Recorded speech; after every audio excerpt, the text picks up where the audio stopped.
What's up, guys? Here with Danko. I need to know a couple things, man. And this is for the people. This is not for me. This is for Swim, someone who isn't me. First thing first. Tell the people about you for a sec. Well, I'm Danko. Used to work for High Times magazine for almost 20 years. Wrote a couple of books. I got one of them here, Cannabis for Growers. Another one is The Field Guide to Marijuana Strains in 2011.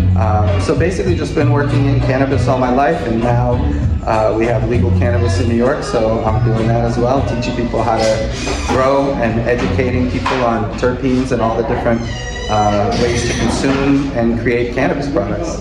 Right, cool. First question, since the laws changed and you could have 6 plants, the people uptown need to know, when do you check the pH level? When do you put pH water in instead of tap water? Well, I mean, you should always make sure your pH is within a certain happy medium, I would say. If you're growing in soil, 6.0 to 6.5 is pretty much decent, just slightly on the acidic side. In hydro, you can go a little more acidic, you can go 5.8 or so. But you really should always be monitoring the pH of your soil and the pH of your water, because a lot of times people misdiagnose a nutrient deficiency when they actually have the pH is out of whack.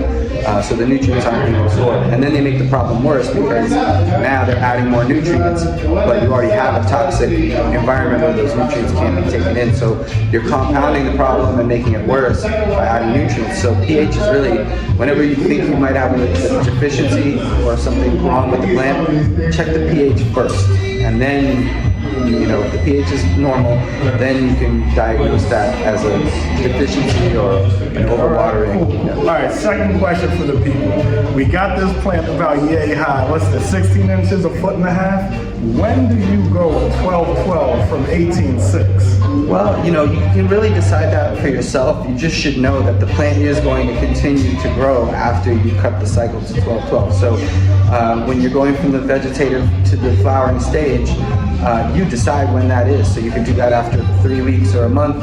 You can do that after 2 or 3 months if you want a bigger plant. But more time means more product. So Danny, the people of New York, the new growers with the 6 plants who are coming here to buy these Pif Coach Farm seeds from you and ask you for some tutelage like me, want to know, do the buds grow in the night or the day? Because I don't know. When do you get buds? What happens is, you know, after you cut that cycle to 12-12, the flowers start forming. So within about 50 to 60 days, your buds will be ripe and ready.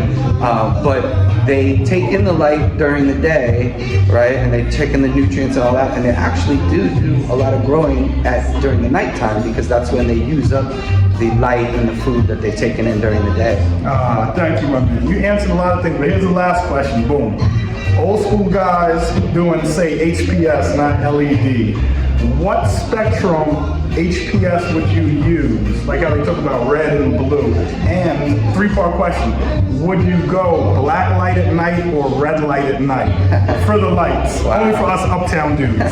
Well, you know, the blue light is more of like the metal halides when you're talking about the high intensity discharge lighting. So the high pressure sodiums are more sort of yellow and orange and red. So if you're really trying to mimic nature, you would use a halide during the vegetative stage and high pressure sodium during flowering. But you can ultimately use either one in either stage. At the end of the day, the plant really just needs the light and high intensity light. And now LEDs are, you know, taking over the game. A lot of people are switching. They're more efficient as far as electricity goes and produce less heat. All right, Danny. Well, yo, thank you for your time. Thank you for kicking it with your boy. Again, we're at Conbud, Gerard Avenue, Yankee Stadium. Come check these guys out. They're always open. Great place to visit.